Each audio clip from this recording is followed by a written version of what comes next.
Poem 21 of the Poetry of St Teresa of Avila, translated from the Spanish by the Benedictines of Stanbrook.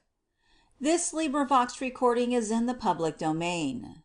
Poem 21, processional for the Feast of the Holy Cross.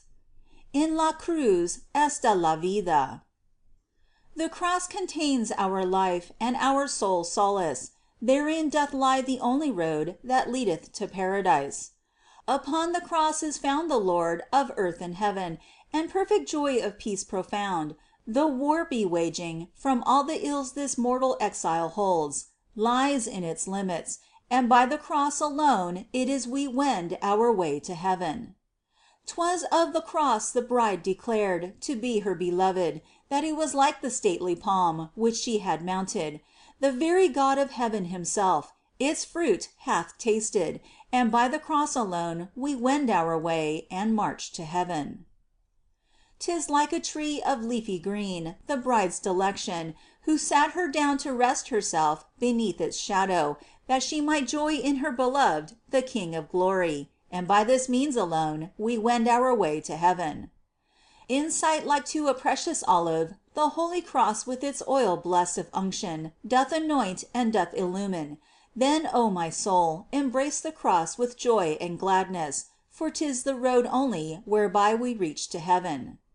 The soul which to its God hath been abandoned wholly, being within its heart of hearts detached from all things earthly, finds in the cross the tree of life and of all comfort and a delightsome path whereby it wends to heaven. For since upon the cross the Saviour hath freely rested, it hath become the source of glory and of honor. In suffering it becomes our life, our consolation, and 'tis the safest way whereby to wend to heaven. Then let us journey on to paradise, ye nuns of Carmel. Let us with eagerness embrace the cross and follow Jesus. For 'tis our way, our light whereby to guide us, which in itself contains all consolation, O nuns of Carmel. If dearer than the apple of your eye you keep your threefold pledges, 'twill from 1,000 grievous ills exempt you of trials and afflictions that beset us, we nuns of Carmel.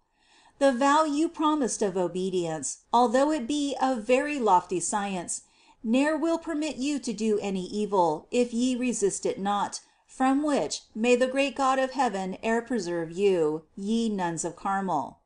The vow of chastity observe with the most watchful vigilance. Seek God alone, and keep yourselves in solitude with him, regardless of the world, O nuns of Carmel. What men call poverty, if in entirety kept when it is vowed, contains great riches, and opes the gate of heaven to our coming, O nuns of Carmel. If these we practice, we shall win victory in all our combats, and in the end shall rest with him who hath created earth and heaven, we nuns of Carmel. End of Poem 21.